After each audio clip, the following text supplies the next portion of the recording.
క్రీస్తు సంఘములన్నయు మీకు వందనములు చెప్పుచున్నవి. Churches of Christ salute you. అందరికీ వందనాలు. ఈరోజు వాక్యపట్నంగా యోహాను సువార్త 8వ అధ్యాయము 44వ వచనం చదువుకుందాము. మీరు మీ తండ్రి యొక్క అపవాది సంబంధులు, మీ తండ్రి దురాశలు నెరవేర్చుకోరుచున్నారు.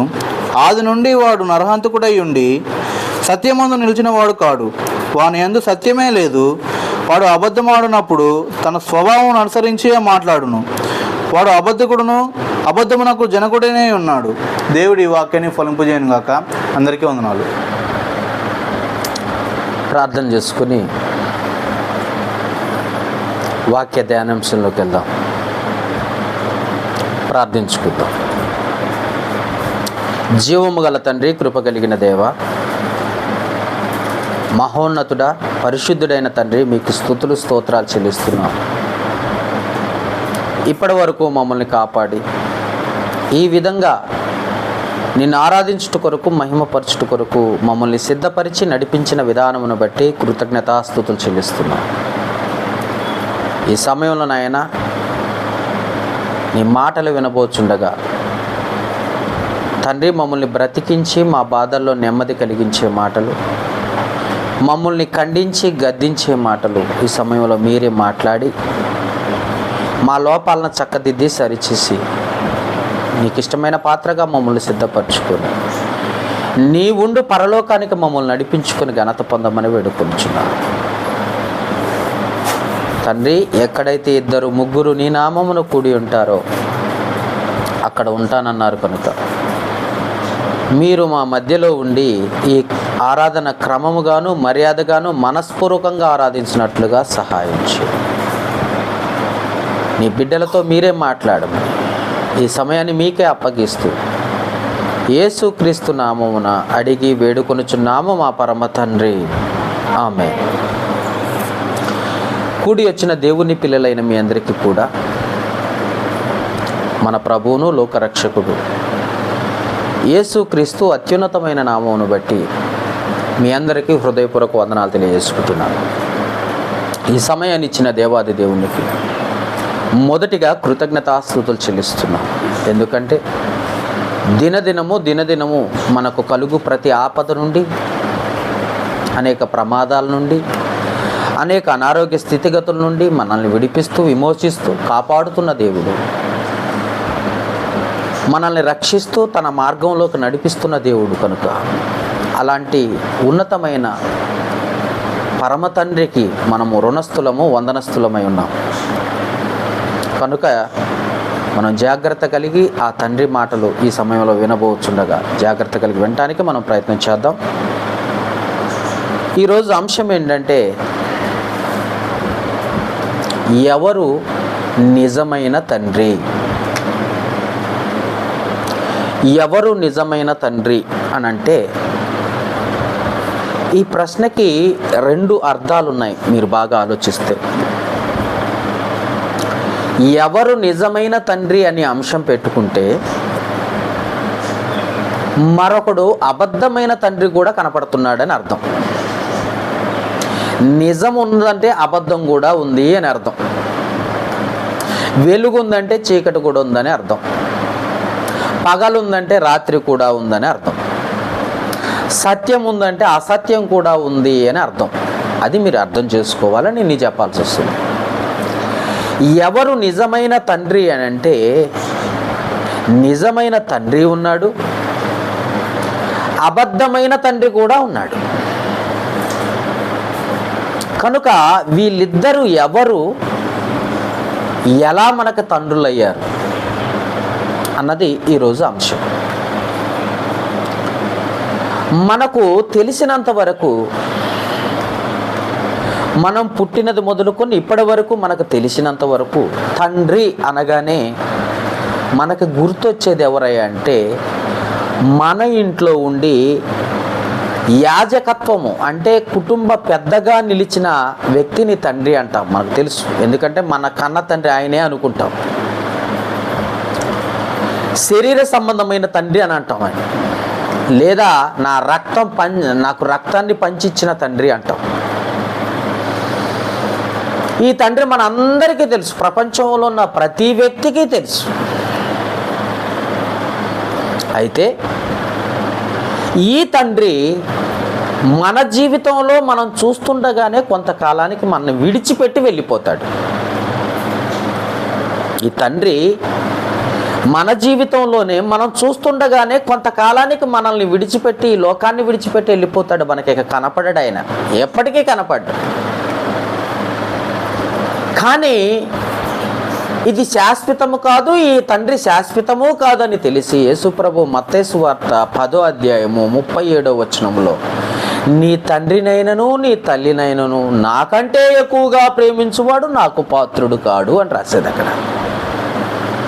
అంటే ఈ తండ్రి నిజము కాదు, ఈ తల్లి నిజము కాదు అని తెలియజేస్తాడు.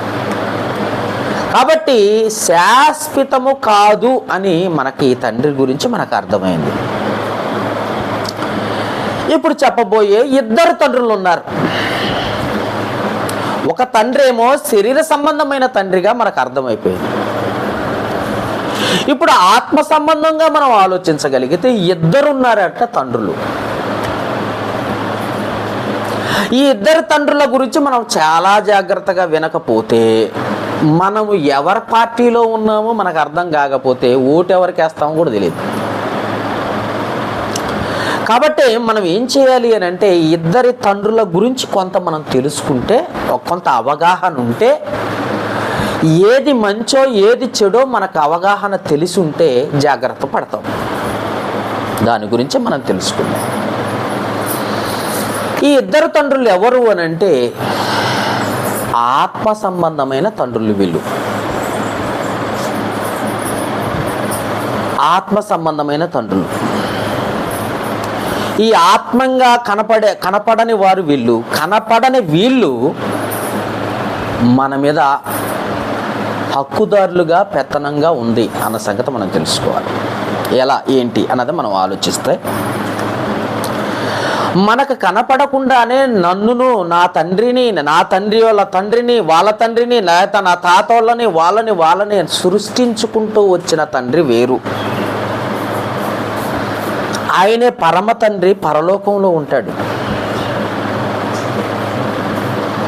ఆయన అందరినీ సృష్టిస్తూ తన స్వరూపమందు తన పోలిక చొప్పున నడుచుకోవాలని కోరుకునే తండ్రి ఆయన. మత్తయి ఆదికాండము 1వ అధ్యాయం 26వ వచనంలో ఉంటుందన్నమాట. తన స్వరూపమందు తన పోలిక ఆయన సృజించాడట మనుషులను. ఇంకా ఆలోచించగలిగితే,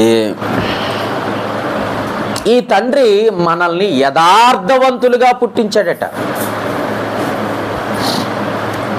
ఈ తండ్రి మనల్ని ఎలా పుట్టించాడు? యథార్థవంతులుగా పుట్టించాడట. ప్రసంగి గ్రంథము 7వ అధ్యాయము 29వ వచనంలో ఉంటుంది అన్నమాట. ఆ తండ్రి, పరమ తండ్రి, పరలోకపు తండ్రి మనల్ని ఎలా పుట్టించాడంటే, తల్లి గర్భములో యథార్థవంతులుగా పుట్టించాడని రాసుంటుంది అక్కడ. మీరు చదివితే యథార్థవంతులుగా పుట్టించాడట. కానీ వారు ఎలా తయారయ్యారంటే, లోకాన్ని చూసి స్నేహాన్ని కోరి బాల్యము నుండే పాపం చేసుకుంటూ పోతున్నారట. తండ్రిని మార్చేశారట.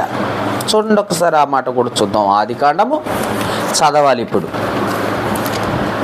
ఇప్పటి వరకు చెప్పుకుంటూ పోయాను, ఇప్పటి వరకు చెప్పుకుంటూ పోయింది, ఇప్పుడు చదువుకుంటూ పోదాం. ఆదికాండము 8వ అధ్యాయం 21వ వచనములో చదవండి నాన్న.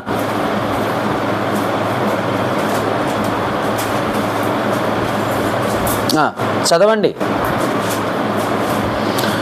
ఆదికాండము 8వ అధ్యాయం 21వ వచనము. అప్పుడు యెహోవా ఇంపైన సువాసన ఆగ్రహించి, ఇక మీదట నరులను బట్టి భూమిని మరలా శపించను.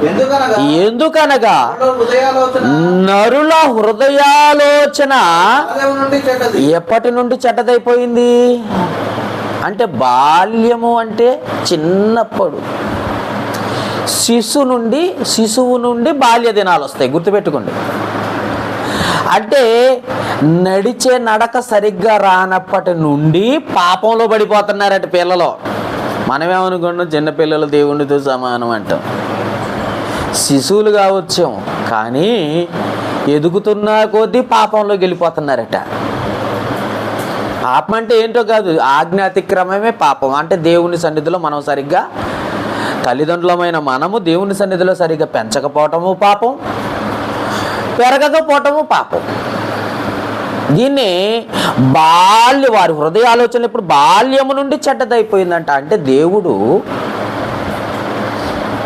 పరిశుద్ధుడు, దేవుడు పరిశుద్ధుడు, తండ్రి పరిశుద్ధుడు, మనల్ని కన్న తండ్రి పరిశుద్ధుడు. ఆయన స్వరూపము, ఆయన పోలిక పరిశుద్ధమైనది. కానీ మధ్యలో వచ్చిన దత్తత తీసుకున్న తండ్రి ఎలాంటి వాడు తెలుసా? చెడ్డవాడు. ఈ చెడ్డవాడైన తండ్రి నేర్పించే విధానం ఎట్టదో తెలుసా? అంతా చెడే, మంచి కాదు. మన కన్న తండ్రి మొదటి నుండి మనల్ని యథార్థవంతులుగానే పుట్టించాడు, కానీ ఎదుగుతున్నా కొద్దీ వివిధ తంత్రములు కల్పించుకున్నారని ప్రసంగి గ్రంథం 7వ అధ్యాయం 29లోను, బాల్య దినముల నుండే చెడ్డవైపోతున్నారు అని చెప్పేసేమో ఆదికాండము 8వ అధ్యాయం 21వ వచనంలోను రాసి ఉంటుందన్నమాట. అంటే ఎదుగుతున్నా కొద్దీ కన్న తండ్రి, మన పరలోకపు తండ్రిని వదిలేసి పాపం వైపు నడిపిస్తున్న తండ్రి ఒకడున్నాడు, దత్తత తండ్రి. వాడు ఏం చేస్తాడో తెలుసా? లోకాన్ని ఆకర్షింపజేస్తాడు. ఇదిగో అబద్ధం ఆడకూడదు అని తండ్రి చెప్పినప్పుడు, నువ్వు అబద్ధం ఆడితే తప్పేంటి అని ఈ తండ్రి చెప్తాడు. ఒకసారి అబద్ధం ఆడితే తప్పేంటి అని ఈ తండ్రి చెప్తాడు. ఇదిగో నువ్వు ఆదివారం క్రమం తప్పకుండా దేవుని సన్నిధిలో ఉండాలి అని మనకన్నా తండ్రి అయిన పరలోకపు తండ్రి చెప్తాడు.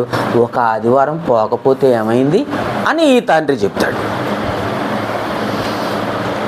నువ్వు చెడును అసహించుకో అని పరలోకపు తండ్రి చెప్తాడు.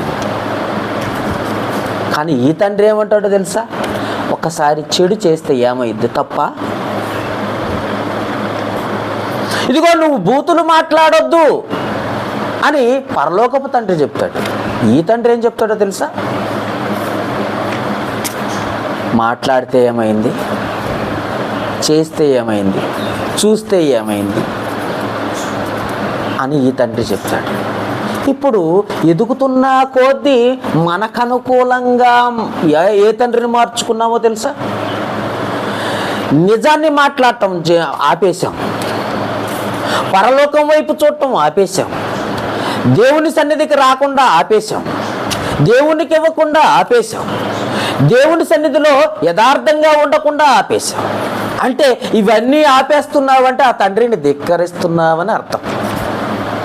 ధిక్కరిస్తూ ఇదిగో దత్తత తీసుకున్నాడట, పాపానికి దాసుని చేయటానికి దత్తత తీసుకున్నాడట ఈ తండ్రి.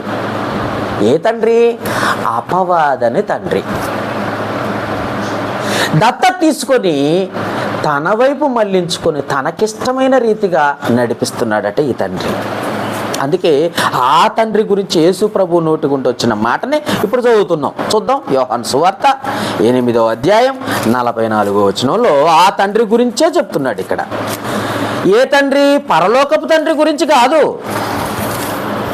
పరలోకపు తండ్రి గురించి కాదు, ఈ లోక సంబంధమైన దత్తత తండ్రి గురించి చెప్తున్నాడు అనమాట యేసు ప్రభు. ఏమంటున్నాడు? మీరు మీ తండ్రి అని చెప్తున్నాడు. చూసారా? అసలు తండ్రి ఉన్నాడు, ఆయన పరలోకంలో ఉన్నాడు. కానీ ఎక్కడ ఒక తండ్రి ఉన్నాడు. ఏ తండ్రి? అపవాది, సాతాను అనే తండ్రి. ఈ తండ్రి ఏం చేస్తున్నాడు చూడండి. ఇప్పుడు మీ తండ్రి అగు అపవాది సంబంధులు. అపవాది అంటే తండ్రి. ఇప్పుడుకొచ్చారు. ఈ తండ్రి ఈ లోకాన్ని చూడు, ఆందాన్ని చూడు, ఈ డబ్బు సంపాదించు, అవసరమైతే ఈ డబ్బు కోసం పోరాడు, చంపేయి, హత్యలు చేయి, రేపులు చేయి, దొంగతనాలు చెయ్యి, అసూయపడు, ద్వేషించు, కొట్టు, తిట్టు. ఎంత బాగా నేర్పిస్తున్నాడంటే ఈ తండ్రి. మనం కూడా అట్లా చేస్తూ ఉంటాం కదా. అందుకే ఆ తండ్రి గురించి చెప్తుండే అపవాది సంబంధులు. మీ తండ్రి దురాశలు నెరవేర్చుకోరుచున్నారంటున్నాడు. దురాశలు, ఆశ. మంచి ఆశ ఇది. ఆశ వేరు, దురాశ వేరు. పరలోకానికి చేరుకోవాలి, ఇది ఆశ. దురాశ పరలోకంలో ఎవ్వడూ ఉండకూడదు, నేను మాత్రమే ఉండాలి, ఇది దురాశ. నాకు మాత్రమే దక్కాలి, నాకు దక్కనిది మరొకరికే దక్కకూడదు అనేది దురాశ. అర్థమైందా? అందుకే వాడి దురాశలన్నీ ఏం చేస్తున్నారట, వాడుకున్న దురాశలన్నీ మన మీద రుద్దితే మనం ఏం చేస్తున్నాం, ఆ దురాశలను మనం నెరవేరుస్తున్నాం. తండ్రి కోరికలన్నీ పిల్లలు తిరుగుతున్నారట. ఏ పిల్లలు అంటే సాతాను పిల్లలు. పాట పాడు, నాకు రాదు. వాక్యం చెప్పు, నాకు రాదు. ప్రార్థన చేయి, నాకు రాదు. వాక్యం చదువు, నాకు రాదు. నీకొస్తే పరమ తండ్రి కుమారుడివి, రాకపోతే అపవాది నీకు తండ్రి. ఎందుకంటే వాడే చదవనివ్వడు, బైబిల్ పట్టుకొనివ్వడు, చదవనివ్వడు, ప్రార్థన చేయనివ్వడు, చర్చికి రానివ్వడు, ప్రార్థన చేసి దేవునికి నీ విజ్ఞాపన ఏంటో, నీ బాధ ఏంటో చెప్పుకోనివ్వడు. ఈ కష్టం ఏంటో తీర్చగలిగిన దేవుడు ఉన్నా కానీ చెప్పనివ్వడు. మనుషుల్ని ఆశ్రయించమంటాడు, మనుషుల్ని కోరుకున్నది చేయడానికి ప్రయత్నం చేస్తాడు. వాడి కోరికలన్నీ లోక సంబంధమే. మరి దేవుడు ఆశించేది ఏంటంటే ఆత్మ సంబంధమైన తండ్రి. అందుకే అంటున్నాడు, మీ తండ్రి దురాశలు నెరవేర్చగోరుచున్నారు. ఆది నుండి వాడు నరహంతకుడై ఉన్నాడు. కయ్యూనులోకి వచ్చాడు, తమ్ముడిని చంపాడు. కయ్యూనులోకి వచ్చాడు, తమ్ముడిని చంపాడు. అలా చంపుకుంటూ నరహత్యలు చేసుకుంటూ పోతున్నారు. ఇప్పుడు నరహత్యలు చేస్తున్నారు, మాటలతో కూడా చంపేస్తున్నారు. ఎదుటి వారిని మాటలతో చంపేస్తున్నారు. కొట్టొద్దు, తిట్టొద్దు, మాట్లాడేసరికి, తిట్టేసరికి, ఒక మాట అనేసరికి మానసిక క్షోభ గురేసుకుని చచ్చిపోతున్నారు. అర్థమైందా? అంటే అర్థమేంటి, ఆ మాట అంత తోటాలా పేలిందా అంటే అవును. మరి తుపాకీతో కాల్సిన అక్కర్లేదు, ఆ మాటకు చనిపోయారు. కారణం ఏంటంటే ఆ మాట అంత ఘాటుగా ఉంది, గట్టిగా ఉంది. అందుకే వాడు నరహత్యలు చేస్తున్నాడట ఆది నుండి. వాళ్ళ పిల్లలు ఏం చేస్తారు, అదే దారిలో. తల్లి గట్టు మీద వేస్తుంటే దాని పిల్ల దూడ ఏడుంటుందట, చేలో మేస్తుందా అని అడిగారు. ప్రశ్నది. చేలో మేయదు, గట్టు ఎక్కడుందో ఆ గట్టు కాడికి తల్లి దగ్గరికే పోవడానికి ప్రయత్నం చేస్తుంది. అలాగనే మీ తండ్రి అపవాది అయినప్పుడు ఆ తండ్రి అడుగుజాల్లో నడవటానికే ఆయన పిల్లలు కూడా నడుస్తారు. అవునా కదా? ఎస్. అందుకే చెప్తున్నాడు, ఆది నుండి వాడు నరహంతకుడై ఉండి సత్యమందు నిలిచిన వాడు కాదు. అబద్ధమే ఎప్పుడు చూసినా అబద్ధమే చెప్పడానికి ప్రయత్నం చేస్తారు. నిజం చెప్పాలి, యథార్థంగా బ్రతకాలి, దేవుని సన్నిధిలో ఖచ్చితంగా బ్రతకాలి అన్నది ఉండదు. సేవకుడికి ఉండదు, విశ్వాసికి ఉండదు. సేవకుడికి ఉండదు, విశ్వాసికి ఉండదు. ఎందుకో తెలుసా? వీళ్ళ జనకుడు లేదా వీళ్ళ తండ్రి అపవాది కనుక అబద్ధమే మాట్లాడాలి. మరి వీళ్ళ తండ్రి అపవాది కనుక అపవాది మాటలే మాట్లాడతారు. మరి ఎందుకనంటే నా తండ్రి యథార్థవంతుడు, ఆయన అబద్ధం ఆడాడు, మాట తప్పని వాడు నీ తండ్రి. ఒక్కసారి జలప్రలయం ద్వారా భూమిని నాశనం చేశాడట, మాట ఇచ్చాడట. మనసులో బాధపడి నా పిల్లల్ని ఇలా చేశాడేంటని మనసులో బాధపడిపోయి ఒక్క మాట ఇచ్చాడట, ఇంకెప్పటికి నీ జలప్రలయం ద్వారా ఈ భూమిని నాశనము చెయ్యను అని చెప్పేశాడట. దాని గుర్తు ఇదిగో ధనస్సుని ఉంచుతున్నాను, చూసుకో అని చెప్పాడట. అప్పుడెప్పుడో చెప్పిన మాట. ఈ రోజు కూడా వర్షం వచ్చినప్పుడు ధనస్సు కనపడతా ఉంటాం చూడండి, దాన్నే మనం ఇంద్రధనస్సు అని చెప్తున్నాం, రెయిన్బో అంటాం. అంటే ఎప్పుడో ఇచ్చిన మాట తప్పని దేవుడు మన కన్న తండ్రి అయితే, మన అపవాది తండ్రి ఎలాంటివాడో తెలుసా? ఎన్ని మాటలైనా తప్పు,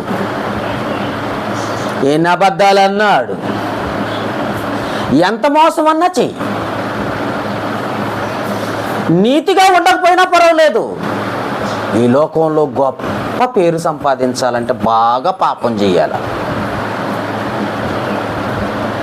నిన్నెవరో చెప్తున్నారు, యథార్థంగా ఉంటేనంటే ఎదుటి వారికి నచ్చదట. ఒక కామెంట్ అది నిజమే. దేవునికి నచ్చితే చాలు, మనుషులకు నచ్చినా నచ్చకపోయినా దేవునికి నచ్చాలి, ఆ తండ్రికి నచ్చాలి. ఆ తండ్రి పిల్లోడివి, ఆ తండ్రి కుమార్తెవి అనిపించుకోవటానికి ఆ తండ్రి లక్షణాలు ఇవి, ఈ తండ్రి లక్షణాలు ఇవి. అందుకే ఏమంటున్నాడు, ఇంకా సత్యమందు నిలిచిన వాడు కాడు, వాని యందు సత్యమే లేదు, వాడు అబద్ధమాడునప్పుడు తన స్వభావమును అనుసరించే మాట్లాడును. వాడికి ఏ స్వభావం ఉంది అదే నడుచుకుంటాడట.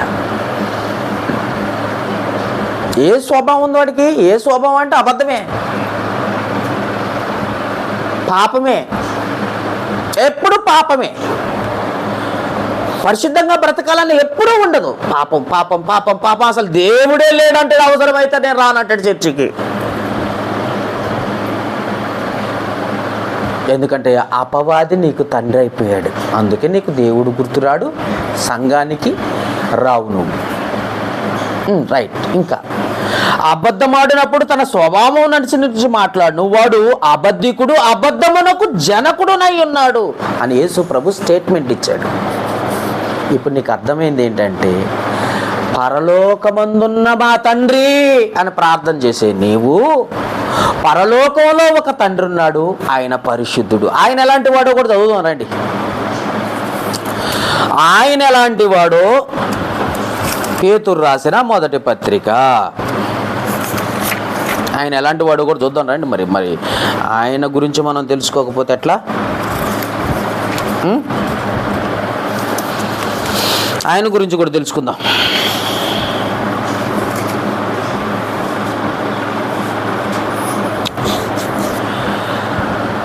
ముందు పేతురు రాసిన మొదటి పత్రికలో ఎక్కడో ఉన్న పదాన్ని తీసుకొచ్చి అక్కడ వచనం రాయబడింది. అసలు ఎక్కడో ఉన్న పదాన్ని ముందు చదివి అక్కడికి వద్దాం రండి. Okay, right. లేవియా కాండం చదువుదాం. ఆ లేవియా కాండం పదాన్ని తీసుకొచ్చి పేతురు గారు ఏం చేశారంటే అక్కడ తెలియజేశారు. అదే చూద్దాం ఇప్పుడు. లేవియా కాండం 11వ అధ్యాయం 44వ వచనం. లేవియా కాండం 11వ అధ్యాయం 44వ వచనం. పరలోకపు తండ్రి, నేను మీ దేవుడనైన యెహోవాను, నేను పరిశుద్ధులను గనుక మిమ్మల్ని మీరు పరిశుద్ధపరచుకునవలెను. నేను మీ తండ్రిని, నేను పరిశుద్ధుడిని, నేను మీ తండ్రిని, నేను పరిశుద్ధుడిని. మీరు ఎలా ఉండాలి? నా పిల్లలు పరిశుద్ధులుగా ఉండాలి. ఇప్పుడు రండి, పేతురు రండి, అదే మాట ఉంటుంది ఇప్పుడు. 1:14 పేతురు రాసిన మొదటి పత్రిక 1:14. ఎక్కడ రాసింది ఇప్పుడు? లేవి కాండంలో రాసిన మాట ఇక్కడ రాయబడింది అనమాట. నేను పరిశుద్ధునై ఉన్నాను గనక మీరును వ్రాయబడి ఉన్నది అని చెప్తున్నాడు. అంటే అర్థం ఏంటంటే లేవియా కాండంలో నుండే చెప్పాడు అన్నమాట. ఆయన పిల్లలు ఎలా ఉండాలంటే యథార్థంగా ఉండాలా, పరిశుద్ధులుగా ఉండాలా, సత్యాన్ని అనుసరించి నడుచుకోవాలా, పాపాన్ని విడిచిపెట్టాలా, దేవుని సన్నిధికి దగ్గరగా ఉండాలా, వాక్యానుసారంగా ఉండాలి, తమ జీవితాలను చక్కదిద్దుకోవాలా, సరి చేసుకోవాలా, పరలోకానికి చేరుకోవాలి. ఇది నీ పరలోక తండ్రి కోరిక. మరి అపవాది సాతాను తండ్రి కోరికలు ఏంటో తెలుసా? చర్చికి పోవద్దు, వాక్యం చదవద్దు, దేవునికి ఇవ్వద్దు, ప్రార్థన చేయొద్దు, బూతులు తిట్టాలా, లోకాల్లో అసూయ పట్టుకోవాలా, ద్వేషించాలా, కోపం పెట్టుకోవాలా, కొట్టాలా, చంపాలా, దొంగతనాలు చేయాలా, వ్యభిచారం చేయాలా, దోచుకోవాలా. ఇవన్నీ సాతాను కోరికలు. అందుకే ఈ ఇద్దరి తండ్రులు ఆత్మ సంబంధమైన వారు. శరీర తండ్రి కొంతకాలానికి చనిపోతాడు. ఆత్మ సంబంధమైన తండ్రులు ఇద్దరు ఉన్నారు. ఆత్మ సంబంధమైన తండ్రుల్లో ఇద్దరిలో ఒకరికేమో చీకటి, ఒకనేమో వెలుగు, ఒకళ్ళేమో యథార్థత, మరొకళ్ళేమో పాపం. మన జీవితాల్లో ఇద్దరున్నారు, గుర్తుపెట్టుకోండి తండ్రులు. ఇప్పటికి కూడా చచ్చిపోయేంత వరకు కూడా ఇద్దరు తండ్రులు పోరాటం జరుగుతుంది అక్కడ.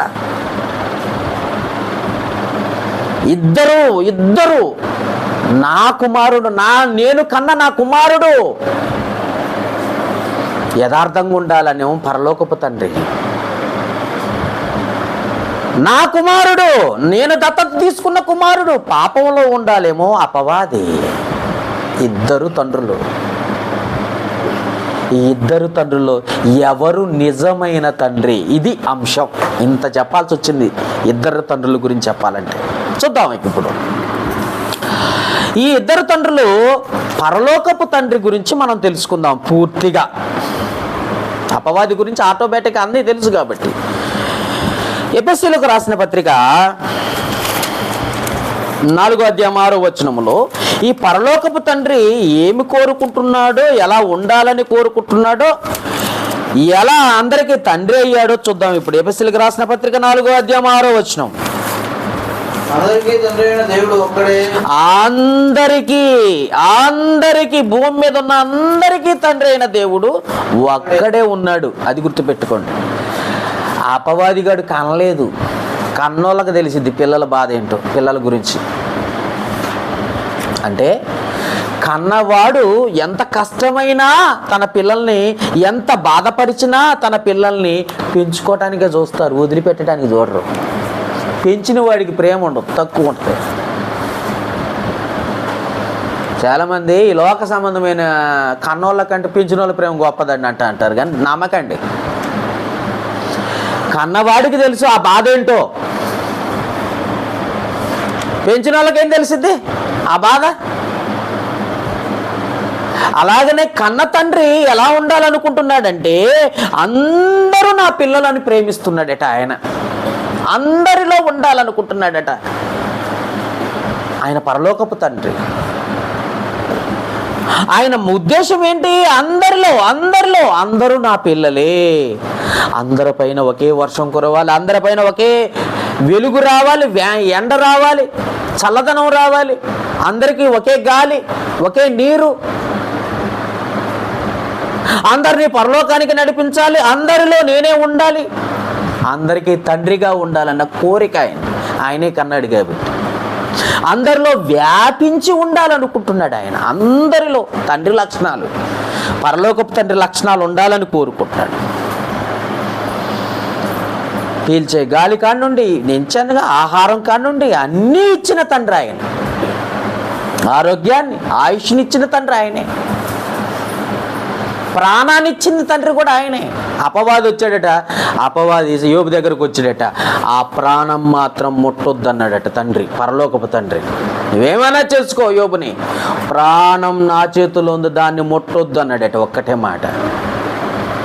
అంటే ప్రాణం ఇచ్చింది తండ్రి, ఆ పరలోకపు తండ్రి. ఆ తండ్రి కుమారునిగా ఉన్నావా? ఒక్కసారి ఆలోచించండి. ఆ తండ్రి లక్షణాలు నీకు ఉన్నాయా? ఒక్కసారి ఆలోచించండి. కానీ ఈ తండ్రి లక్షణాలు కావాలంటే చాలా ఉంటాయి. అందుకే భూమి మీద ఆ తండ్రి, అంత ప్రేమ కలిగిన తండ్రి గురించి ఏమన్నాడో చూద్దాం. మత్తయి సువార్త 23:9 కొంచెం రెఫరెన్సులు స్పీడ్గా చెప్తాను, టైం అయిపోతుంది, మీరు స్పీడ్గా ఉండండి. మత్తయి సువార్త 23:9 చదవాలి ఇప్పుడు. మరియు భూమి మీద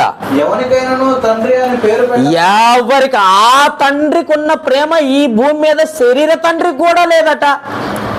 అలా అని అపవాదికి ఉందా అంటే అపవాది అనే తండ్రికి కూడా లేదట. అందుకనే అంత ప్రేమ కలిగిన వాడు ఆ తండ్రి. అందుకే భూమి మీద ఎవరికి నీ తండ్రి అని పేరు పెట్టొద్దు.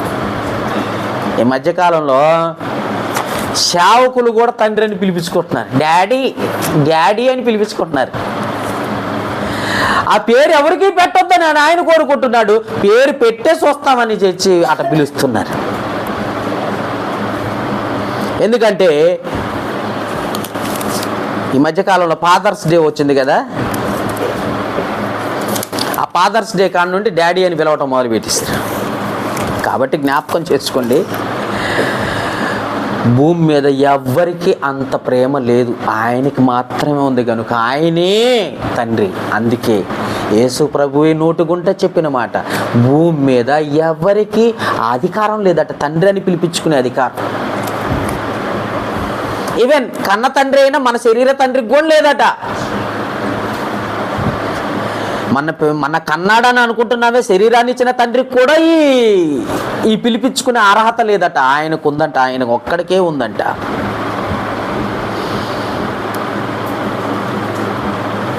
నీ కన్న తండ్రి అయినా ఈ అపబాధ అయినా కొంత టైం వరకు జ్ఞాపకం చేసుకుంటారేమో, కానీ పరలోకపు తండ్రి ఉన్నాడే మన కన్న తండ్రి, ఆయన 365 రోజులు నిన్ను జ్ఞాపకం చేసుకుంటాడట. 365 రోజులు నీ గురించి ఆలోచిస్తూ ఉంటాడట.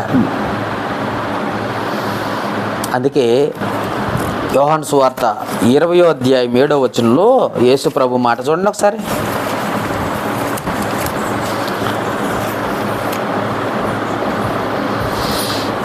తీసారా? 20వ అధ్యాయం 17వ వచనం. యేసు ఆమెతో, నేను నిజమైన తండ్రి దగ్గరికి నేను ఎక్కిపోలేదు గనుక నన్ను ముట్టుకునవద్దు. అయితే నా సహోదరుల యొద్దకు వెళ్ళి, నా తండ్రియు మీ తండ్రియు, నా దేవుడును మీ దేవుడినైనా వాని యొద్దకు ఎక్కిపోతున్నానని వారితో చెప్పాను. మన తండ్రి అయిన దేవుడు మనందరికీ తండ్రి. ఆయన నా తండ్రి నీ తండ్రి ఒక్కడే అని చెప్తున్నాడు. ఎవరికి అర్థమైందండి? యేసు ప్రభువుకు తండ్రి. యేసు ప్రభువే తండ్రి కాదు.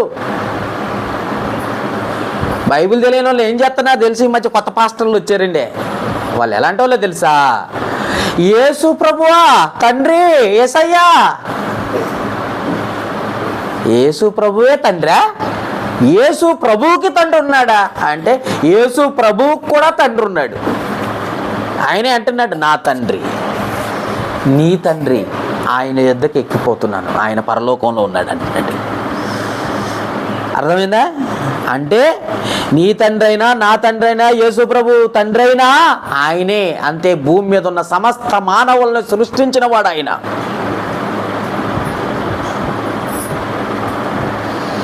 యేసు ప్రభుకి ఎన్ని కుటుంబ సమస్యలు ఉన్నా వాక్యానికి అడ్డుపడలేదు. చూడండి ఎఫెసీయులకు రాసిన పత్రిక 3వ అధ్యాయం 14వ వచనం. ఎఫెసీయులకు రాసిన పత్రిక 3వ అధ్యాయం 14వ వచనం. ఈ హేతువు చేత పరలోకమందును భూమి మీదను ఉన్న ప్రతి కుటుంబము ఏ తండ్రిని బట్టి కుటుంబం అని పిలువబడుచున్నదో ఆ తండ్రి ఎదుట అంటున్నాడు. అందరికీ తండ్రి ఒక్కడే. అందరికీ తండ్రి. అన్ని కుటుంబాలకు ఒక కుటుంబం చేశాడు. నేను చెప్పాను, పోయిన వారం చెప్పాను. ప్రతి కుటుంబం చూస్తూ ఉంటాం మనం. మనకు దగ్గరలో చాలా కుటుంబాలు ఉంటాయి. ఈ కుటుంబాలన్నిటినీ ఒక కుటుంబంగా చేసి పిలుచుకుంటున్న తండ్రి ఒక్కడే. ఆయనే పరలోకపు తండ్రి. ఎన్ని సమస్యలున్నా, ఎన్ని కష్టాలు పెట్టినా తండ్రిని అసలు వార్చలేకపోయే తిట్టేవాడున్నా, దూషించేవాడున్నా వాణ్ణి కూడా ప్రేమించి దీర్ఘశాంతంతో చూసే తండ్రి ఆయన. అసలు మామూలు కాదు. ఈ లోకపు తండ్రి 4 మాటలు అంటే దెబ్బలేస్తాడు. అవసరమైతే గెట్ అవుట్ నా ఇంట్లో నుండి అంటాడు. కానీ ఆ తండ్రి అలాంటి వాడు కాదు. నువ్వు ఎన్ని దూషించినా. మూర్ఖులు ఉన్నారు లోకంలో, చాలామంది నాస్తికులు ఉన్నారు, దేవుని గురించి ఎరగని వాళ్ళు ఉన్నారు. వాళ్ళు ఎన్ని తిట్టినా సరే వాళ్ళను కూడా తండ్రిగానే భావించి దీర్ఘశాంతంతో ఎదురు చూస్తున్న తండ్రి ఆయన. అందుకే పేతురు రాసిన 2వ పత్రిక 3వ అధ్యాయము 9వ వచనములో ప్రతివాడు మారు మనస్సు పొందవలనని ఆలస్యం చేస్తున్నాడట. దీర్ఘశాంతంతో అందరూ మారాలి, నా పిల్లలందరూ మారాలి. ఒకడు దొంగ ఉన్నాడు, ఒకడు దోచుకునేవాడు ఉన్నాడు, ఒకడు దూషించేవాడు ఉన్నాడు. అయినా కానీ నన్ను తెలుసుకొని మారు మనస్సు పొంది నా దగ్గరకు వస్తే బాగుండని ఎదురు చూస్తున్న తండ్రి పరలోకపు తండ్రి. మారు మనసు పొంది నా దగ్గరకు వస్తే నన్ను తండ్రి అని పిలిస్తే చాలు, పరలోకం ఇచ్చేస్తానని ఎదురు చూసే తండ్రి ఆయన.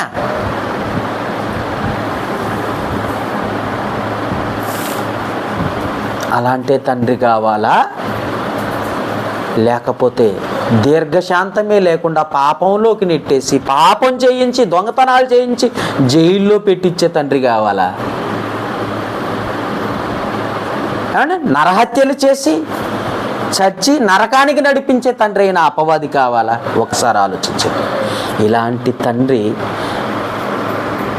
నరకానికి నడిపిస్తున్నాడు, అలాంటి తండ్రి పరలోకానికి నడిపించాలని కోరుకుంటున్నాడు. మీకు ఇంకా క్షుణ్ణంగా చెప్తాను, ఎవరు నిజమైన తండ్రి వీళ్ళిద్దట్లో అన్నది మనం ఆలోచించగలిగితే చూద్దాం. ఇప్పటి నుండి కొన్ని రెఫరెన్సులు చూద్దాం. ద్వితీయోపదేశ కాండము 32వ అధ్యాయము 10-11 వచనాలు చూడండి. ద్వితీయోపదేశ కాండం 32వ అధ్యాయము 10-11 వచనాలు. ద్వితీయోపదేశ కాండము 32వ అధ్యాయము 10-11 వచనాలు.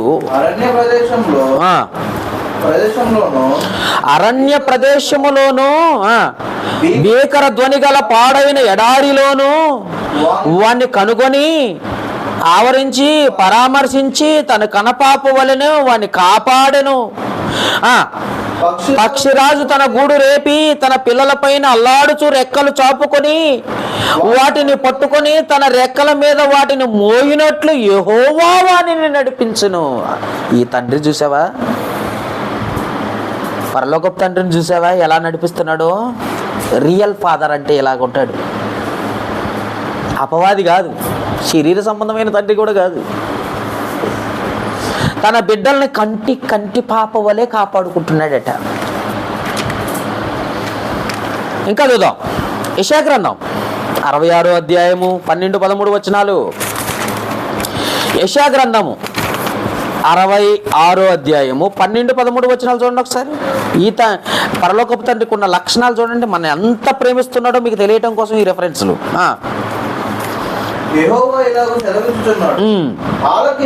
ఆలకించుడి,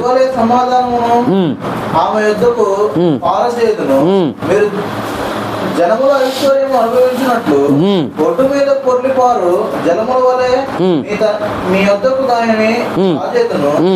మీరు చంద్రము ఎత్తుకునబడిన బడిదరు మోకాళ్ళ మీద ఆడింపబడదరు. ఎక్కడ? మోకాళ్ళ మీద ఆడిస్తున్నాడట. అబ్బా! ఒకని తల్లి వాణ్ణి ఆదరించినట్లు నేను మిమ్మల్ని ఆదరించదను. యెరూషలేములోనే ఆదరింపబడతారు. ఇక్కడ చూసినట్లయితే తల్లి కంటే ఎక్కువ ప్రేమ చూపిస్తున్నాడట. రోజు ఒకరోజు కాదండి, ఒక పూట ఒక రోజు చూపించే ప్రేమ కాదు ఇది. నిజమైన తండ్రి ప్రేమ ఇది. నిజమైన కన్న తండ్రి ప్రేమ. కాళ్ళ మీద ఆడిస్తూ కూర్చున్నాడట తండ్రి.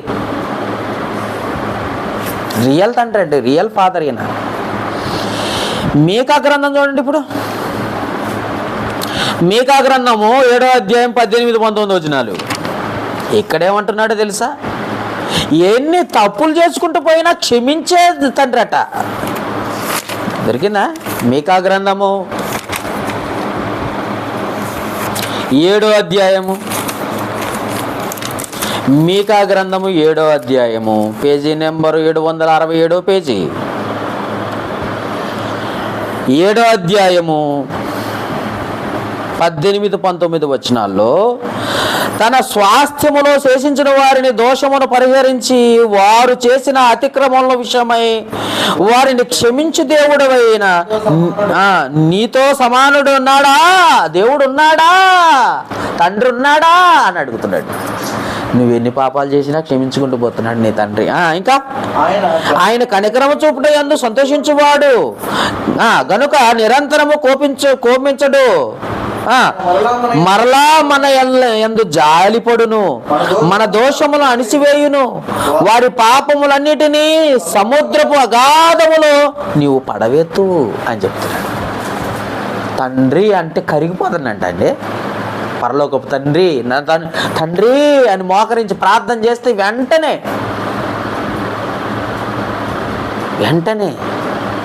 కరిగిపోయేంత మనసు, క్షమించేంత మనసు, పాపాలు తీసి ఎక్కడో సముద్రంలో పడేసేంత మనసు, అసలు నీకు పాపాలు లేనట్టుగా నువ్వు చేసినా క్షమించే మనసు. ఇంకా చూస్తారా?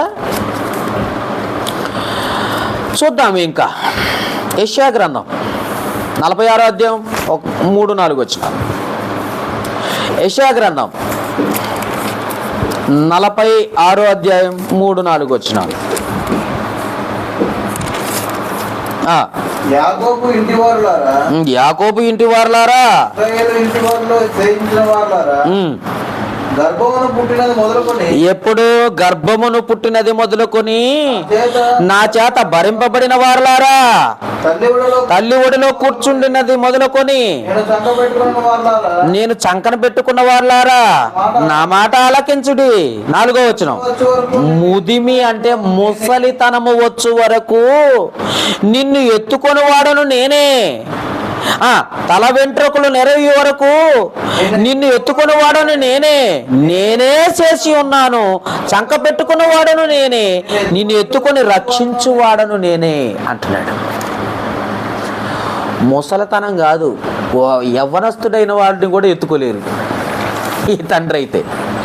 కానీ పరలోకపు తండ్రి అంట ముసలితనము వచ్చు వరకు చంకన పెట్టుకొని చంకన ఎత్తుకొని తిరుగుతున్నాడట, నేను ఎత్తుకొని ముద్దాడుతున్నాడట, నేను పాపాలు చేసినా క్షమిస్తున్నాడట. ఎవరండి నిజమైన తండ్రి? అపవాదే. ఎవరు నిజమైన తండ్రి? ఎంత ప్రేమ ఉంది నీ పైన నా పైన. ఈ తండ్రిని అర్థం చేసుకునే మనస్సు లేక చర్చి మానేయటం, దేవుని నిర్లక్ష్యం చేయటం, అశ్రద్ధ చేయటం, అయినా నేను ప్రేమిస్తున్నాడు చూడు. నువ్వు మారతావని, నువ్వు తెలుసుకుంటావని అవకాశం ఇస్తుంటే, అవకాశం ఇస్తున్న తల్లి గర్భంలో నుండి ఇప్పటి వరకు ఆయన చేతులని నీ నిర్మాణం చేసి ఆయనే ఎత్తుకొని ముద్దు పెట్టుకుంటున్నాడు. ద్వితీయోపదేశకాండం 1:31 చూడండి. ద్వితీయోపదేశకాండం 1వ అధ్యాయం 31వ వచనం. ద్వితీయోపదేశకాండము 1వ అధ్యాయము 31వ వచనములు ఏం రాసిందండి? 1:31లో చదవండి. మీ కొరకు చేసినట్టు మీ పక్షముగా యుద్ధము చేయును, మీరు ఈ చోటుకు చేరు వరకు మీరు వచ్చిన మార్గమంతటిలో మనుషుడు తన కుమారుణ్ణి ఎత్తుకొనున్నట్లు మీ దేవుడైన యెహోవా మిమ్మల్ని ఎత్తుకొని వచ్చిన సంగతి మీరు ఎరుగుదురు కదా. అంటే ఒక మనిషి తన పిల్లల్ని ఎత్తుకున్నట్టుగా తండ్రి అట నిన్ను ఎత్తుకొని బ్రతుకులు నడిపిస్తున్నాడట. నువ్వు నిజంగా దేవునికి దగ్గరగా ఉంటే అలా ఎత్తుకొని నడిపించాలని కోరిక ఆయన పరలోకానికి నడిపిస్తున్నాడన్న సంగతి మర్చిపోకు. ఎత్తుకొని నడిపించే తండ్రి ఈయన, తీసుకుపోయి నెట్టేసే తండ్రి ఆయన నరకంలో. ఎవరు నిజమైన తండ్రి? ఒక్కసారి ఆలోచించండి. ఏమంటున్నాడు? ఇర్మియా గ్రంథం 49వ అధ్యాయం 11వ వచనం. ఇర్మియా గ్రంథము 49వ అధ్యాయము 11వ వచనం. అనాథులకు నీ పిల్లలను విడవం, నేను వారిని సంరక్షించేదను. విధవరాండ్రులు అయితే ముసలితనం వచ్చేసరికి దేశపోయి ఎక్కడో అనాథాశ్రమంలో జాయిన్ చేస్తున్నారు, వృద్ధాశ్రమంలో జాయిన్ చేస్తున్నారు తల్లిదండ్రుల్ని కూడా. కానీ ఈ తండ్రి ఎలాంటోడో తెలుసా? ఎలా ఉన్నా తన పిల్లల్ని తాను హక్కున చేర్చుకునే తండ్రి అయినా.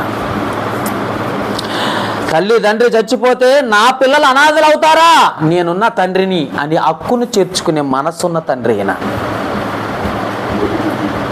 నువ్వే బాధపడుతున్నావా, నీ కన్నీళ్లు తోడ్చడానికి రెడీగా ఉంటాడు ఈయన.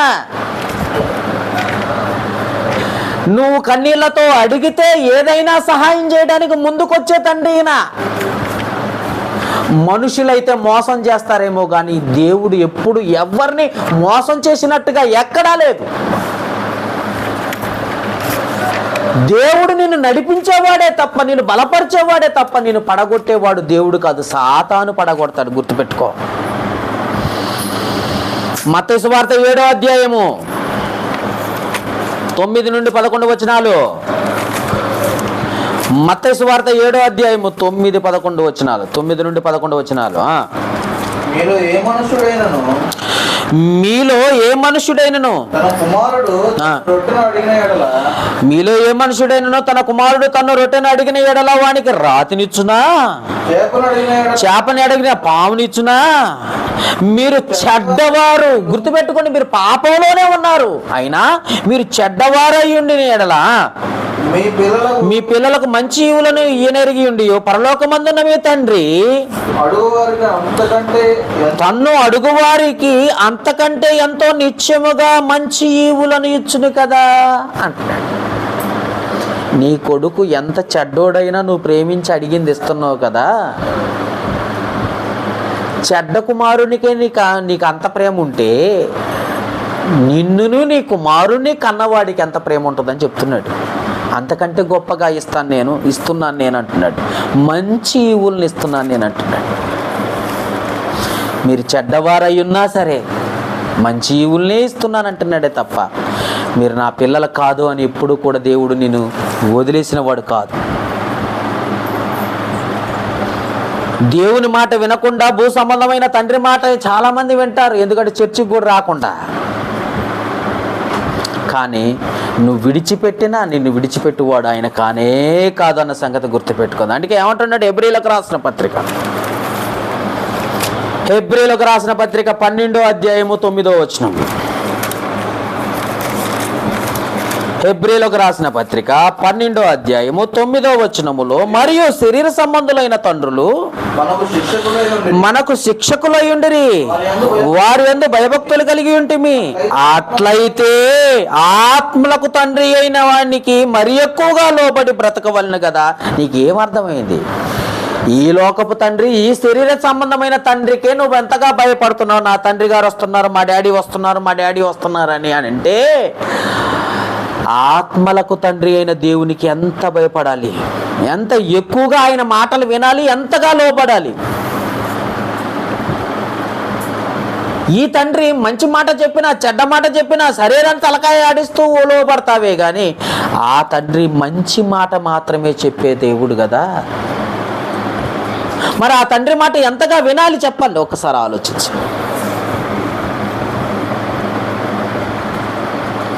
God is your father. అందుకే ఆ తండ్రికి లోబడి బ్రతకాలి మనం. ఆ తండ్రి మాటకు లోబడాలి. ఆ తండ్రి మాటల ప్రకారమే బ్రతికితేనే మనం పరలోకానికి చేరుకుంటాం. అందుకే ఏమంటున్నాడు మత్తయి సువార్త 5:44 వచనంలో, మత్తయి సువార్త 5:44 వచనంలో అందుకే ఏమంటున్నాడు యేసు ప్రభు, చూడండి ఒకసారి. నేను మీతో చెప్పినదేమనగా మీరు పరలోకమందున్న మీ తండ్రికి కుమారులగునట్లు మీ శత్రువులను ప్రేమించుడి, మిమ్మల్ని హింసించు వారి కొరకు ప్రార్థన చేయండి అంటున్నాడు. చూసారా, శత్రువులను సైతం ప్రేమించే దేవుడు మన తండ్రి. మన తండ్రి ఎలాంటి వాడు తెలుసా? శత్రువులను సైతం ప్రేమించేవాడు. తండ్రికి ఆపద తలపెట్టినా, తండ్రిని దూషించినా, హేళన చేసినా, మాట్లాడినా, చర్చికి రాకపోయినా క్షమిస్తూనే ఉన్నాడట. మారు మనసు పొంది ప్రేమించేవాడు. 103వ కీర్తన 13వ వచనం చదవండి ఒకసారి. కీర్తనల గ్రంథం 103వ అధ్యాయం 13వ వచనం. 103:13 వచనం. తండ్రి తన కుమారుల ఎడల జాలిపడినట్లు యెహోవా తన యందు భయభక్తులు గల వారి ఎడల జాలి పడుతున్నాడట. తండ్రి ఎలా జాలి పడుతున్నాడో అలా జాలి పడుతున్నాడు. ఇది దేవుని మనస్సు, ఇది పరలోకపు తండ్రి మనస్సు. ఇది దాన్ని అర్థం చేసుకోలేరు. అందుకే అర్థం చేసుకోలేరు, చర్చికి రాలేరు. దేవునికి దగ్గరగా ఉండాలి. దేవుడికి నేను దగ్గరగా ఉండాలి, దేవుడు నా దగ్గరగా ఉండాలి, అప్పుడే నేను ఆశీర్వదింపబడతానన్న ఆలోచన లేదండి ఈరోజు చాలామందికి. భూ సంబంధమైన తండ్రి చెప్తే ఏదైనా చేస్తారు, కానీ పరలోకపు తండ్రి చెప్తే ఏది చేసే పరిస్థితి లేదు. ఏంటంటే ఈ లోకంలో వ్యక్తి పూజ చేసే వాళ్ళు ఎక్కువైపోయారు, మనుషుల కొరకు బ్రతికే వాళ్ళు ఎక్కువైపోయారే కాదు, దేవుని కోసం బ్రతికే వాళ్ళు లేకుండా పోయారు. అందుకే తండ్రిని మర్చిపోయే పరిస్థితికి వచ్చేసారు, దేవుణ్ణి విడిచిపెట్టే పరిస్థితికి వచ్చేసారు. లోకం వైపు చూస్తున్నారు అంతే. శరీర బలహీనతలు ఏ రోజు ఒకరోజు ఎదురు దెబ్బ తగిలి పాపంలో పడిపోయి చిక్కుబడి ప్రాణాలు పోయి నరకంలో పడ్డ తర్వాత, అయ్యో నా తండ్రిని నేను చేర్చుకోలేదే, నా తండ్రి మాటకు నేను లోపడలేదే అన్న బాధపడేది ఎప్పుడో తెలుసా? ఆ టైంలో. అందుకే అప్పటి వరకు కూడా దేవుణ్ణి మర్చిపోతున్న పరిస్థితికి వచ్చారు. చూడండి, ఇంకా విలాపవాక్యముల గ్రంథము, విలాపవాక్యములు ఇర్మియా గారు రాసిన గ్రంథం అది. విలాపవాక్యములు 3వ అధ్యాయము 22, 23 చూడండి. విలాపవాక్యములు. యెహోవా కృపగలవాడు, ఆయన వాత్సల్యత ఎడతెగక నిలిచి ఉన్నది, గనుక మనము నిర్మూలము కాకున్న వారము, ఇంకా చచ్చిపోకుండా బ్రతికున్నామంటే ఆయన కృప, ఆయన వాత్సల్యము అనుదినము నూతనముగా ఆయనకు వాత్సల్యత పుట్టుచున్నది. నీవు ఎంతైనా నమ్మదగిన వాడవు. చూసా, రోజు మనం బ్రతికున్నామంటే ఆయన కృపట. ఈరోజు బ్రతికున్నామంటే ఆయన కృప, రేపు బ్రతికుంటున్నామంటే ఆయన కృప. రోజు రోజు నూతనంగా వాత్సల్యత, రోజు రోజుకు నూతనంగా ప్రేమ పుడుతుందట మన మీద.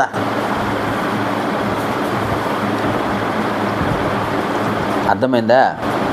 అందుకే యేసుప్రభు ఏమన్నాడు చూడండి, లోకసువార్త 2వ అధ్యాయం 49వ వచనం.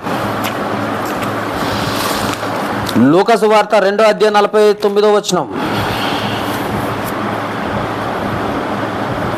ఈ లోకపు తల్లిదండ్రులైన మరియా యోసేపుని యేసు ప్రభు ఏమన్నాడో చూద్దాం ఒకసారి. ఆయన మీరేలా నన్ను వెతుకుచుంటిరి, నేను నా తండ్రి యొక్క పనుల మీద ఉండవాలని మీరు ఎరగరా అని చెప్పాడట. అంటే అర్థం ఏంటో తెలుసా? 12 సంవత్సరాలు వచ్చిన కానుండి ఇక యేసు ప్రభు ఏం చేస్తున్నాడో తెలుసా? తండ్రి పని మీదే ఉన్నాడట. యేసేపు కనపడ్డాడండి బైబిల్లో చదివితే. యేసు ప్రభు మాత్రమే కనపడతాడు. ఎందుకో తెలుసా? దేవుని పనిలో ఉన్నాడు. చిన్ననాటి నుండే దేవుని పనిలో ఉన్నాడు. దేవుని పని. ఎందుకంటే అలాంటి తండ్రి ప్రేమ పొందుకోవాలంటే ఆయన పని చేయటమే ఆయన సంతోషపెట్టే పని. ఆయన సంతోషపెట్టడమే. ఆయన సంతోషపెట్టితే నాకు ఆనందం అనుకున్నాడు. ఇక అందుకే ఏమంటున్నాడు చూద్దాం. ఇంకా 46వ వచనం కూడా చదవండి. 3 దినములైన తర్వాత ఆయన దేవాలయములో బోధకుల మధ్య కూర్చుండి వారి మాటలను ఆలకించుచు వారిని ప్రశ్నలు అడుగుచుండగా చూసిరి. ఆయన మాటలు వినువారందరూ ఆయన ప్రజ్ఞకును ప్రత్యుత్తరములకును విస్మయమందిరి అంటున్నాడు. చూసారే? అంటే అర్థం ఏంటో తెలుసా? ఈ లోకపు తండ్రి జ్ఞానం కదా, అది పరలోకపు తండ్రి జ్ఞానంతో ఆయనే గొప్పవాడు, ఆయన పనే చెయ్యాలి, ఆయన కొరకే బ్రతకాలని నిర్ణయం తీసుకున్నాడు.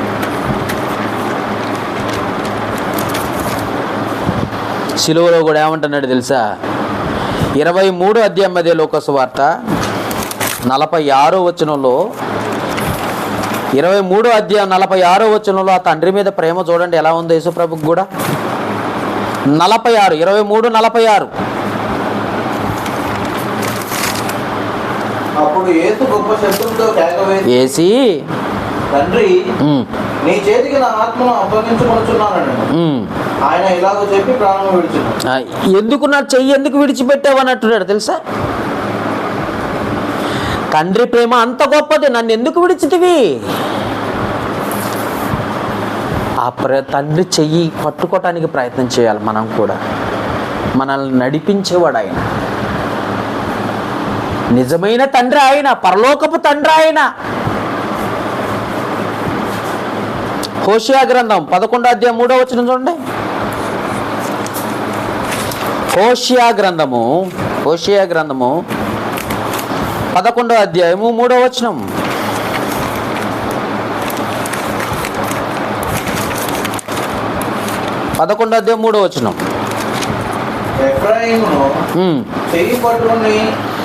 ఎఫ్రాయిమును చెయ్యి పట్టుకొని వానికి నడక నేర్పిన వాడను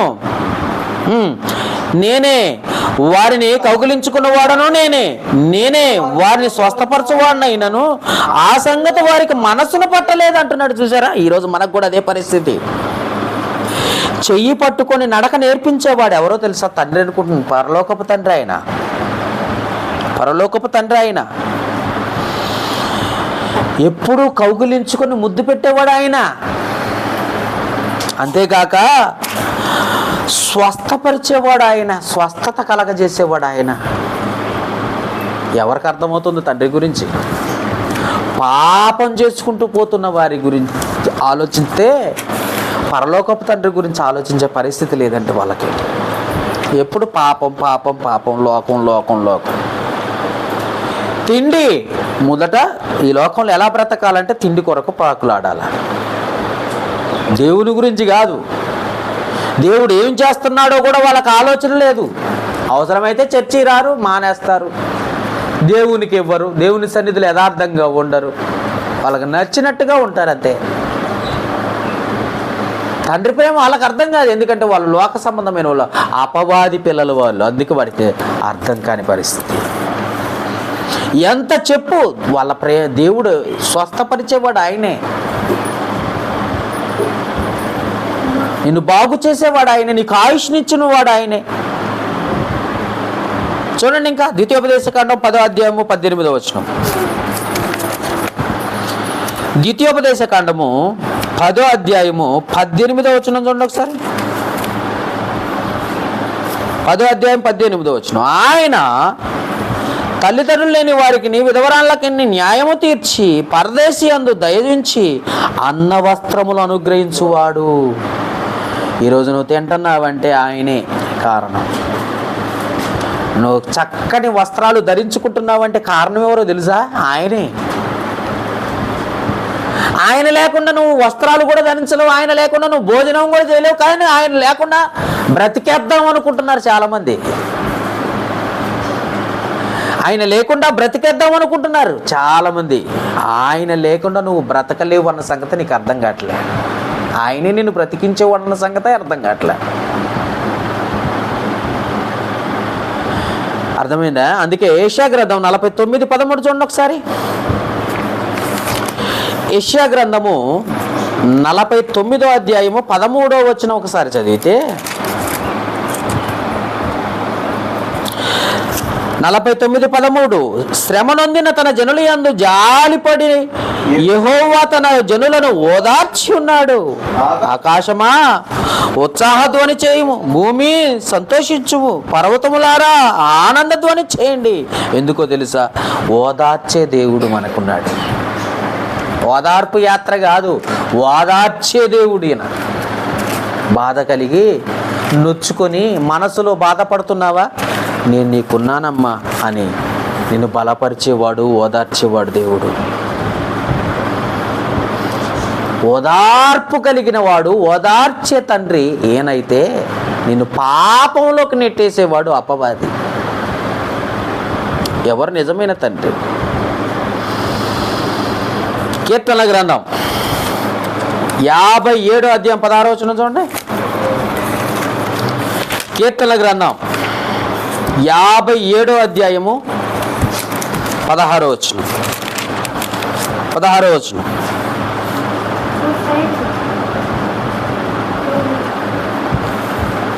6వ వచనం.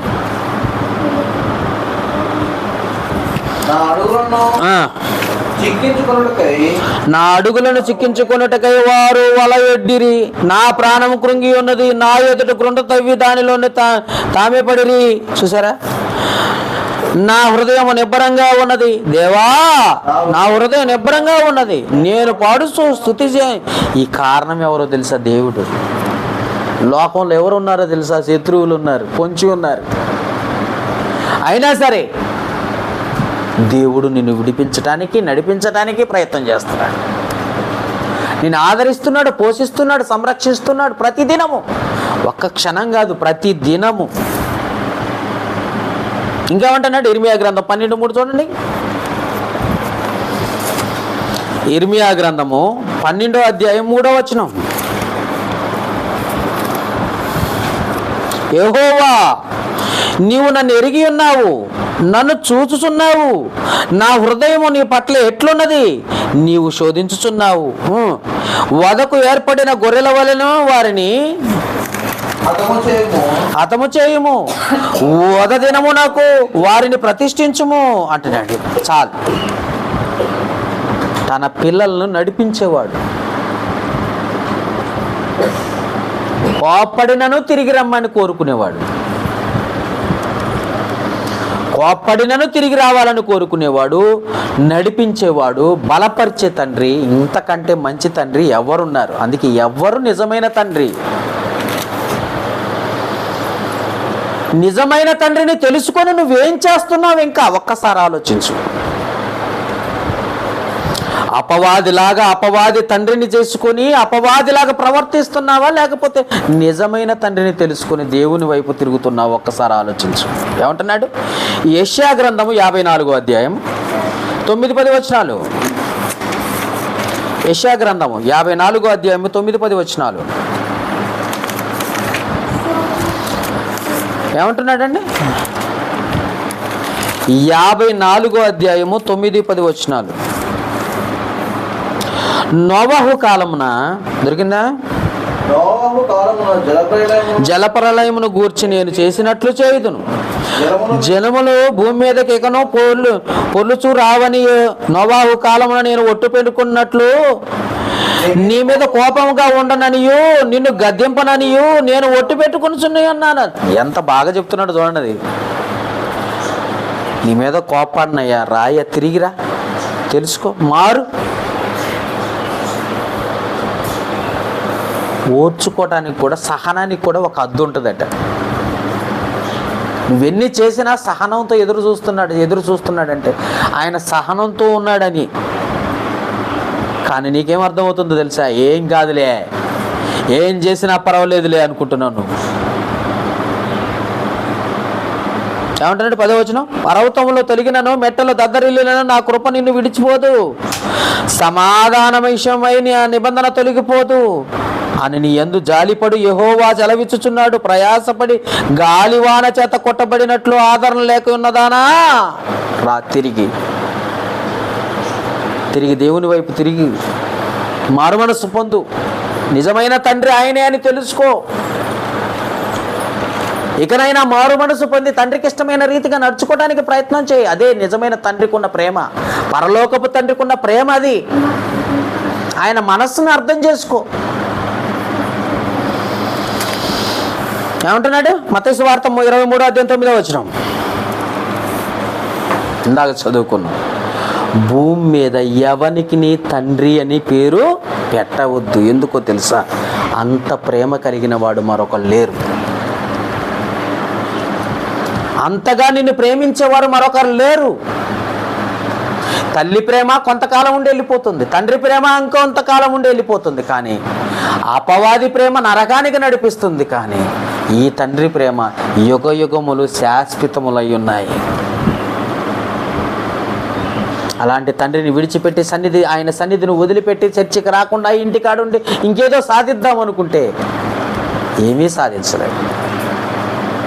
వాస్తవం ఏంటో తెలుసా? నీవుగా ఏమీ ఫలించలేవు. చదువుదాం. యోహాను సువార్త 15వ అధ్యాయం 1-3 వచనాలు చూడండి. ఏమంటున్నాడు? నీవుగా అసలు ఫలించలేవు అంటున్నాడు. చూడండి ఒకసారి. యోహాను సువార్త 15వ అధ్యాయము. నేను నిజమైన ద్రాక్షావళిని, నా తండ్రి వ్యవసాయకుడు. నాలో ఫలింపనే ప్రతి తీగ ఆయన తీసి పారవేయును. ఫలించు ప్రతి తీగ మరి ఎక్కువగా ఫలింపవలన దానిలో పనికిరాని తీగలను తీసివేయును. నేను మీతో చెప్పిన మాటను బట్టి మీరిప్పుడు పవిత్రులై ఉన్నారు. నా యందు నిలిచి ఉండుడి, మీ యందు నేనును నిలిచి ఉందును. తీగ ద్రాక్షావళిలో నిలిచి ఉంటేనే, ద్రాక్షావళిని కలిగి నిలిచి ఉంటేనే గాని ఎలాగు ఫలించదో, అలాగే నా యందు నిలిచి ఉంటేనే గాని మీరు ఫలింపరు. 5వ వచనం, ద్రాక్షావళిని నేను, తీగల మీరు. ఎవరు నా యందు నిలిచి ఉందునో, నేను ఎవని యందు నిలిచి ఉందునో వాడు బహుగా ఫలించును. నాకు వేరుగా ఉండి మీరు ఏమి చేయలేరు. దేవుణ్ణి విడిచిపెట్టి ఏదైనా చేద్దాం అనుకుంటూ నువ్వేం చేయలేవు. చర్చికి రాకుండా, వాక్యం వినకుండా, ప్రార్థన చేయకుండా ఏదో సాధిద్దాం అనుకుంటే ఏమీ చేయలేవు. ఎందుకంటే నిజమైన ప్రేమను చూపిస్తున్న ఆ తండ్రిని విడిచిపెట్టి ఏదో సాధిద్దాం అనుకుంటావు కానీ ఏమీ చేయలేవు అన్న సంగతి గుర్తుపెట్టుకో. అందుకే అంత మంచి ప్రేమ కలిగిన వాడు ఆయన. ఇంకా చూద్దాం, ఒక్క మాట చూద్దాం. యెహెజ్కేలు గ్రంథం 33వ అధ్యాయం 11వ వచనంలో,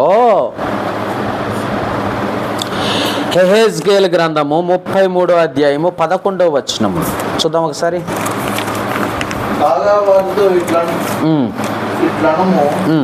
నా జీవముతోడు దుర్మార్గుడు మరణము నొందుట వలన నాకు సంతోషము లేదు. అసలు నాకు వాడు చచ్చిపోతే నాకు ఇష్టమే లేదు. ఎందుకంటే పాపంలో చచ్చిపోతే నాకు ఇష్టమే లేదా. దుర్మార్గుడు తన దుర్మార్గత నుండి మరలి బ్రతుకుట వలన నాకు సంతోషం కలుగును. కాబట్టి ఇశ్రాయేలీలారా మనసు త్రిప్పుకొనుడి, మీ దుర్మార్గత నుండి మరలి మనసు త్రిప్పుకొనుడి, మీరెందుకు మరణం నొందుదురు. ఇదే ప్రభువుకి యెహోవా వాక్కు. పాపంలో ఉండి చచ్చిపోవటం నీ తండ్రికి ఎంత మాత్రం ఇష్టం లేదు. దేవునికి దూరమై లోకంలో పడిపోవడం నీ తండ్రికి ఎంత మాత్రం ఇష్టం లేదు.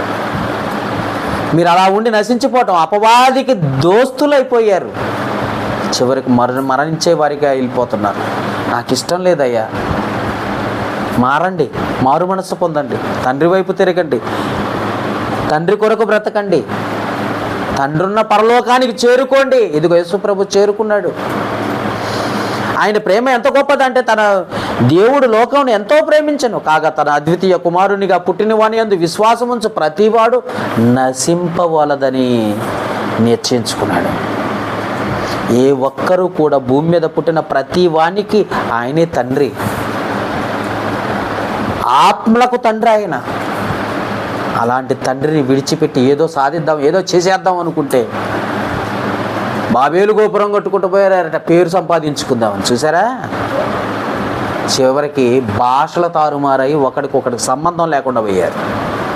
ఏదో సాధిద్దాం అనుకుంటారు కానీ ఏమీ సాధించడానికి అవకాశమే లేదు. ఎందుకంటే ఆ తండ్రి ప్రేమ ముందు నువ్వెంత ఒక్కసారి ఆలోచించు. అందుకే ఆ తండ్రిని జ్ఞాపకం చేసుకో. నిజమైన తండ్రి ఎవరో ఆలోచించుకో. ఎవరికి నువ్వు ఓటేస్తున్నావు? అపవాదనే తండ్రికా, నిజమైన యథార్థమైన తండ్రికా? అపవాది ఏదైనా నేర్పిస్తాడు. లోకంలో ఎలా బ్రతకాలో నేర్పిస్తాడు, ఎలాగా దొంగతనాలు చేయాలో నేర్పిస్తాడు, అబద్ధం ఎలా ఆడాలో నేర్పిస్తాడు, అన్నీ నేర్పిస్తాడు.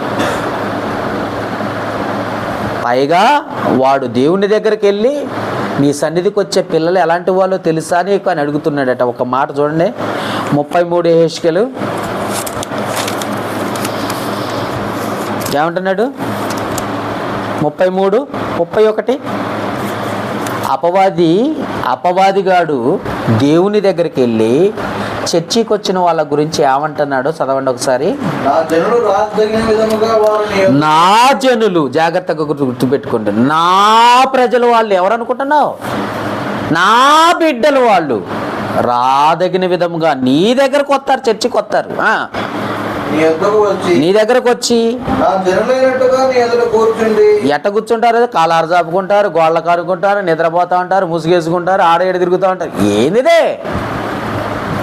వాళ్ళు ఎలా ఉన్నారు తెలుసా? నా జనులైనట్టుగా నీ ఎదుట కూర్చున్నారు. చూసుకో, కూర్చొని నీ మాటలు విందురు గాని వింటన్నట్టు నటిస్తారు కానీ అనుసరించరు, ప్రవర్తింపరు. వారి నోటితో ఎంతో ప్రేమ, యేసయ్యా తండ్రి అని స్తోత్రం స్తోత్రం స్తోత్రం అంటారే కానీ లాభాన్ని కోరుకుంటుందయ్యా. ఎవరితో అంటున్నారు ఈ మాట? అపవాది దేవునితో అంటున్నాడు, ఈ తండ్రి పోయి ఆ తండ్రితో చెప్తున్నాడు. పాయింట్ అర్థమైందా? ఈ అపవాది అనే తండ్రి పోయి ఆ నిజమైన తండ్రితో చెప్తున్నాడు, నా జనులు వాళ్ళు నీ దగ్గరకు వస్తున్నారు, నీ పిల్లలు అనుకుంటున్నావు, జాగ్రత్త, వాళ్ళు నిజంగా నీ పిల్లలు కాదు, అంతా నటన. వాక్యం వింటన్నట్టు నటిస్తున్నారు అంతే. నిజమైనది మనస్సు పెట్టి వింటలే వాళ్ళు. ఈ సేవకుడు ఈ మాటలే చెప్తున్నాడేమో, కానీ వాళ్ళు ఉన్నోళ్ళు, అక్కడ కూర్చున్న వాళ్ళు ఎవరో తెలుసు, నా బ్యాచ్ 420 బ్యాచ్. జాగ్రత్త. వారు లాభాన్ని అపేక్షించి వచ్చి కూర్చుంటున్నారు తప్ప సమర్పణ కలిగి వచ్చి కూర్చున్నోళ్ళు కాదు, సమర్పణ కలిగి వాక్యం విన్నోళ్ళు కాదు, సమర్పణ కలిగి దేవునికి నచ్చినట్టుగా బ్రతికే వాళ్ళు కానే కాదు అని స్టేట్మెంట్ ఇస్తున్నాడు అక్కడ. ఎందుకనంటే వాడికి అర్థమైపోయింది మన విషయాలు, వాడికి అర్థమైపోయింది మన విశ్వాసం, వాడికి అర్థమైపోయింది మన క్రియలు. చూస్తున్నాడు ఆడు కూడా. అందుకే జ్ఞాపకం చేసుకుంటాం, మనం యథార్థంగా ఉంటేనే దేవుని పిల్లలం అవుతాం, నమ్మకంగా ఉంటేనే దేవుని పిల్లలం అవుతాం, దేవుని క్రియలు జరిగిస్తేనే దేవుని పిల్లలం అవుతాం తప్ప ఎక్కడైతే దేవుని విడిచిపెడతావో అక్కడి నుండి నువ్వు ఇంకా కిందకు దిగజార్చి పాతాళానికి తీసుకెళ్ళి నరకంలో పడేసే తండ్రి అపవాది. అందుకే అపవాదికి అవకాశం ఇవ్వకండి, వానికి అవకాశం ఇవ్వకండి. ఇచ్చావా పడిపోతావు అంతే. వాడికి ప్రేమాభిమానాలు ఉండవు, అన్ని పాపాలు చేయించుకుంటూ తీసుకుపోవటమే. ఆ పాపాలు చేసుకుంటూ పోతూ పోతూ పోతూ చివరికి నరకానికి వెళ్ళిపోవటమే తప్ప పరలోకానికి అయితే ఎంత మాత్రం రావటానికి అవకాశమే లేదు. కాబట్టి జ్ఞాపకం చేసుకుంటాం, ఎవరు నిజమైన తండ్రి?